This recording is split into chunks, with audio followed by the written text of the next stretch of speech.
Hello welcome back to my channel. ഇന്ന് ഞാൻ വന്നിട്ടുള്ളത് ഒരു ബ്ലാക്ക് ഫോറസ്റ്റ് കേക്കിൻ്റെ റെസിപ്പിയുമായിട്ടാണ് കേട്ടോ. 1 kg വെയിറ്റ് വരുന്ന ഒരു ബ്ലാക്ക് ഫോറസ്റ്റ് കേക്കാണ്. എനിക്ക് ഓർഡർ കിട്ടിയിട്ടുള്ള ഒരു കേക്കായിരുന്നു കേട്ടോ. അപ്പോൾ എല്ലാവരും വീഡിയോ സ്കിപ്പ് ചെയ്യാതെ മുഴുവനായിട്ട് കാണുക. വീഡിയോ ഇഷ്ടമാണെങ്കിൽ ഒന്ന് ലൈക്ക് ചെയ്യുക, അതുപോലെ തന്നെ ഷെയർ ചെയ്യുക. സബ്സ്ക്രൈബ് ചെയ്യാതെ ആരെങ്കിലും കാണുന്നുണ്ടെങ്കിൽ ഒന്ന് സബ്സ്ക്രൈബ് ചെയ്തിട്ട് സപ്പോർട്ട് ചെയ്യാം കേട്ടോ. അപ്പോൾ നമുക്ക് വേഗം തന്നെ ഈ ഒരു കേക്ക് തയ്യാറാക്കിയെടുക്കാം. ആദ്യം തന്നെ നമുക്ക് ഈ ഒരു കേക്കിലേക്ക് ആവശ്യമായിട്ടുള്ള ഡ്രൈ ഇൻഗ്രീഡിയൻസ് ഒക്കെ ഒന്ന് അരിച്ചെടുക്കണം.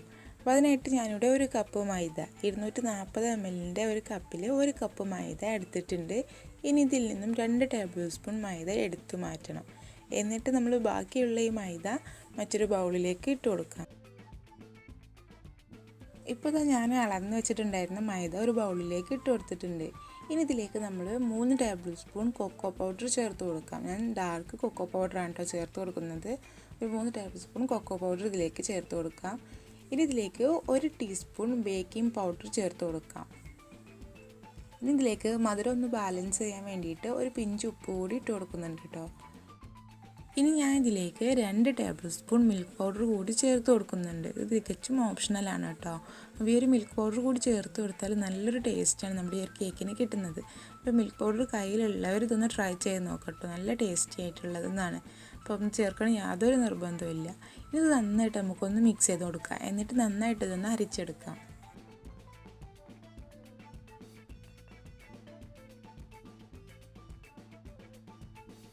അങ്ങനെ ഡ്രൈ ഇൻഗ്രീഡിയൻസ് ഒക്കെ നന്നായിട്ടൊന്ന് അരിച്ചെടുത്തിട്ടുണ്ട്. ഇനി ഇതൊന്ന് മാറ്റി വെക്കാം. ഇപ്പോൾ ഡ്രൈ ആയിട്ടുള്ള ഒരു ബൗൾ എടുത്തിട്ടുണ്ട്. അതിലേക്ക് 4 മുട്ട പൊട്ടിച്ച് ഒഴിച്ച് കൊടുത്തിട്ടുണ്ട് കേട്ടോ. ഇനി ഒരു കേക്കിലേക്ക് മധുരത്തിന് ആവശ്യമായിട്ട് ഒരു 3/4 കപ്പ് പഞ്ചസാരയാണ് ഞാൻ ചേർത്ത് കൊടുക്കുന്നത്. പൊടിക്കാത്ത പഞ്ചസാരയാണ് കേട്ടോ. ഇനി ഈ മുട്ടയിലേക്ക് നമുക്ക് 1 ടീസ്പൂൺ വാനില എസൻസ് ചേർത്ത് കൊടുക്കാം. നമ്മൾ ബീറ്റ് ചെയ്യുന്നതിന് മുമ്പായിട്ട് തന്നെ ഈ ഒരു വാനില എസൻസ് ചേർത്ത് കൊടുക്കുകയാണെങ്കിൽ നമ്മുടെ കേക്കിന് മുട്ടയുടെ സ്മെല്ലും കാര്യങ്ങളും ഒന്നും ഉണ്ടാവില്ല കേട്ടോ. ഇനി ഇതിലേക്ക് നമ്മുടെ പഞ്ചസാര കുറച്ചായിട്ട് ചേർത്ത് കൊടുത്തിട്ട് നന്നായിട്ടൊന്ന് ബീറ്റ് ചെയ്തെടുക്കാം. ഇത് അതുപോലെ നല്ല സ്റ്റിഫി ആവുന്ന വരെ നല്ല പോലെ നമുക്കിതൊന്ന് ബീറ്റ് ചെയ്തെടുക്കാം.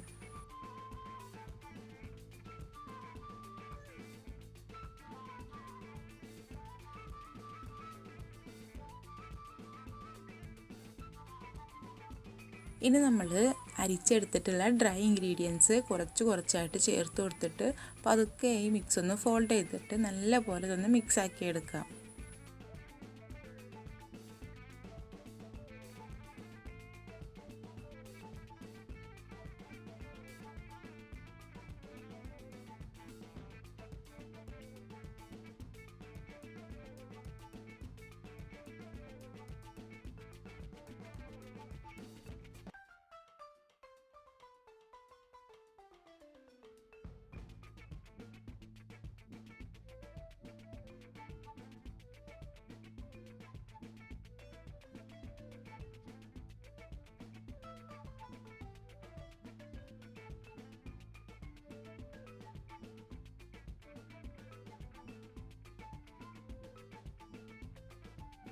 നമ്മൾ ഡ്രൈ ഇൻഗ്രീഡിയൻസ് ചേർത്ത് മിക്സ് ചെയ്യുന്ന സമയത്ത് തന്നെ ഇതിലേക്ക് ഒരു 1/4 കപ്പ് പാൽ കൂടി ചേർത്തിട്ട് ഒന്ന് മിക്സ് ചെയ്തെടുക്കുക കേട്ടോ. അങ്ങനെ ചെയ്യുമ്പോൾ നമ്മുടെ ബാറ്റർ ഒരിക്കലും ഓവർ മിക്സ് ആയി പോവില്ല.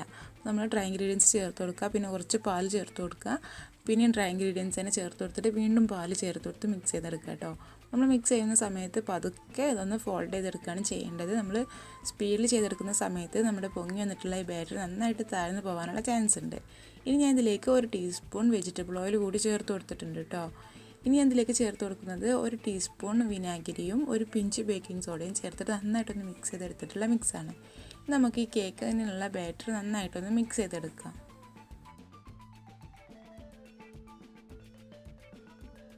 ഇപ്പോൾ നമ്മുടെ കേക്ക് ബാറ്റർ ഇവിടെ റെഡി ആയിട്ടുണ്ട് കേട്ടോ. പിന്നെ നമുക്ക് കേക്ക് ബേക്ക് ചെയ്യാനുള്ള ടിന്നൊന്ന് റെഡിയാക്കി എടുക്കണം. അപ്പോൾ ഞാനിവിടെ കേക്ക് ബാറ്റർ റെഡിയാക്കുന്നതിന് മുമ്പായിട്ട് തന്നെ ഈ ടിന്ന് ഗ്രീസ് ചെയ്ത് വെച്ചിട്ടുണ്ടായിരുന്നു കേട്ടോ. ഇത് 7 ഇഞ്ചിൻ്റെ ഒരു കേക്ക് ടിന്നാണ് കേട്ടോ. ഇനി ഇതിലേക്ക് നമ്മുടെ ബാറ്റർ ഒഴിച്ച് കൊടുത്തിട്ട് ഒരു 30 മിനിറ്റ് ലോ ഫ്ലെയിമിൽ ഇട്ടിട്ട് നമുക്ക് ഈ കേക്ക് ഒന്ന് ബേക്ക് ചെയ്തെടുക്കാം. ഇനി നമുക്കിത് നന്നായിട്ടൊന്ന് ടാപ്പ് ചെയ്ത് കൊടുക്കാം. എയർ ബബിൾസ് ഒക്കെ ഉണ്ടെങ്കിൽ പോകാൻ വേണ്ടിയിട്ടാണ് കേട്ടോ. നന്നായിട്ട് നമ്മൾ ഇതൊന്ന് ടാപ്പ് ചെയ്ത് കൊടുക്കാം. എന്നിട്ടാണ് നമ്മളത് ബേക്ക് ചെയ്തെടുക്കുന്നത്. ഒരു 30 മിനിറ്റൊക്കെ ആയപ്പോൾ തന്നെ നമ്മുടെ കേക്ക് നല്ല പെർഫെക്റ്റ് ആയിട്ട് തന്നെ ബേക്കായി വന്നിട്ടുണ്ട് കേട്ടോ. അത് തൊട്ട് നോക്കുമ്പോൾ തന്നെ അറിയാൻ പറ്റും. നല്ല സോഫ്റ്റ് ആയിട്ടുള്ള നല്ല സ്പോഞ്ച് നല്ല പഞ്ഞി പോലെ ആയി വന്നിട്ടുണ്ട് കേട്ടോ. നമ്മുടെ ഈ ഒരു കേക്ക് നന്നായിട്ടൊന്ന് തണുത്ത് വന്നതിന് ശേഷം മാത്രമേ നമ്മൾ റീമോൾഡ് ചെയ്തെടുക്കാൻ പാടുള്ളൂ. അപ്പോൾ ആ കേക്ക് നന്നായിട്ടൊന്ന് തണുത്ത് വന്നിട്ടുണ്ട് കേട്ടോ. ഇനി നമുക്ക് ജസ്റ്റ് സൈഡൊക്കെ ഒന്ന് വിടിച്ച് കൊടുത്തിട്ട് ഈ ഒരു കേക്കിനെ ഡീമോൾഡ് ചെയ്തെടുക്കാം.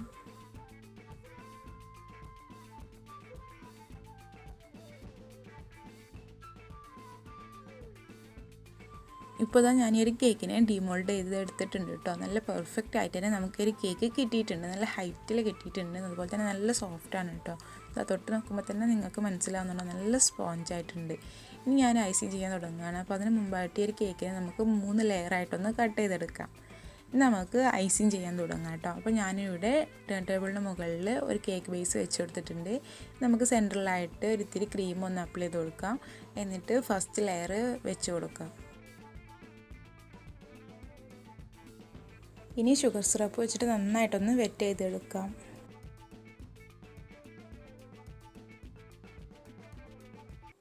ഇനി വിപ്പിംഗ് ക്രീം ഇട്ട് കൊടുത്തിട്ട് നല്ല പോലെ ഇതൊന്ന് സ്പ്രെഡ് ചെയ്ത് കൊടുക്കുക.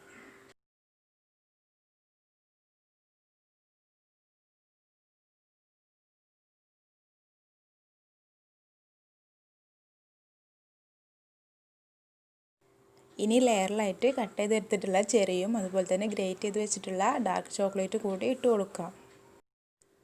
ഇനി അടുത്ത ലെയർ വെച്ച് കൊടുക്കാം. എന്നിട്ട് നമ്മൾ ചെയ്ത പോലെ തന്നെ ഷുഗർ സിറപ്പ് വെച്ചിട്ട് നന്നായിട്ടൊന്ന് വെറ്റ് ചെയ്തെടുക്കുക.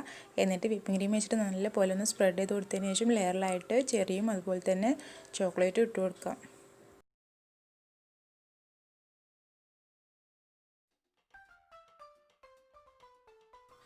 ഇനി ലാസ്റ്റ് ലെയർ വെച്ച് കൊടുത്തിട്ട് ഷുഗർ സിറപ്പ് വെച്ചിട്ട് നന്നായിട്ടൊന്ന് വെറ്റ് ചെയ്തെടുക്കാം. എന്നിട്ട് ക്രീം വെച്ചിട്ട് ഈ കേക്കിനെ ഒന്ന് ക്രീം കോട്ട് ചെയ്തെടുക്കാം.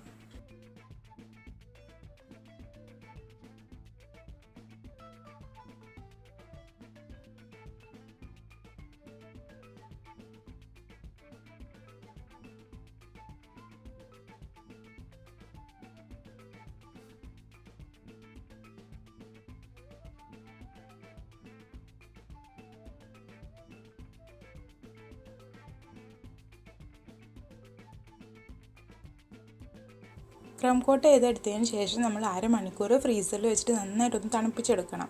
ഞാനങ്ങനെ തണുപ്പിച്ചെടുത്തിട്ടുള്ള കേക്കാണ് കേട്ടോ ഇത്. ഇനി നമുക്ക് നല്ല തിക്കായിട്ട് തന്നെ ക്രീം വെച്ചിട്ട് മുഴുവനായിട്ടൊന്ന് കവർ ചെയ്തെടുക്കാം.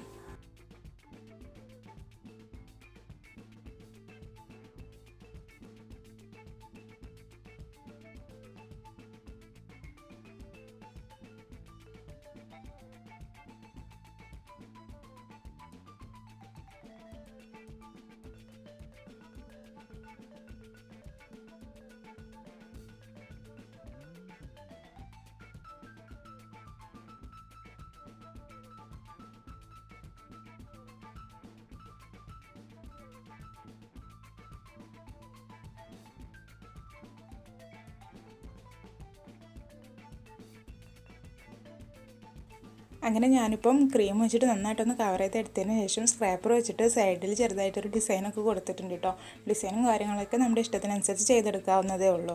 ഇനി ഞാൻ സൈഡിൽ ഇതുപോലെ തന്നെ ഗ്രേറ്റ് ചെയ്ത് വെച്ചിട്ടുള്ള കുറച്ച് ചോക്ലേറ്റ് ഇട്ട് കൊടുത്തിട്ടുണ്ട്. അതുപോലെ തന്നെ മുകളിൽ ചെറുതായിട്ട് കുറച്ച് ഫ്ലവറൊക്കെ ഒന്ന് വരച്ച് കൊടുത്തിട്ടുണ്ട്.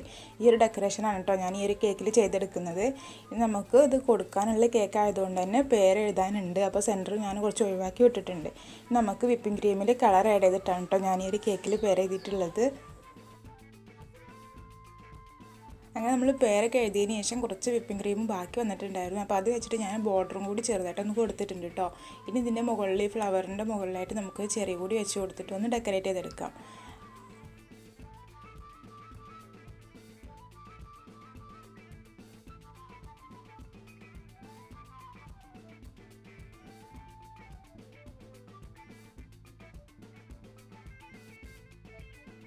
അങ്ങനെ 1 kg വെയിറ്റ് വരുന്ന നമ്മുടെ ബ്ലാക്ക് ഫോറസ്റ്റ് കേക്ക് ഇവിടെ റെഡി ആയിട്ടുണ്ട് കേട്ടോ.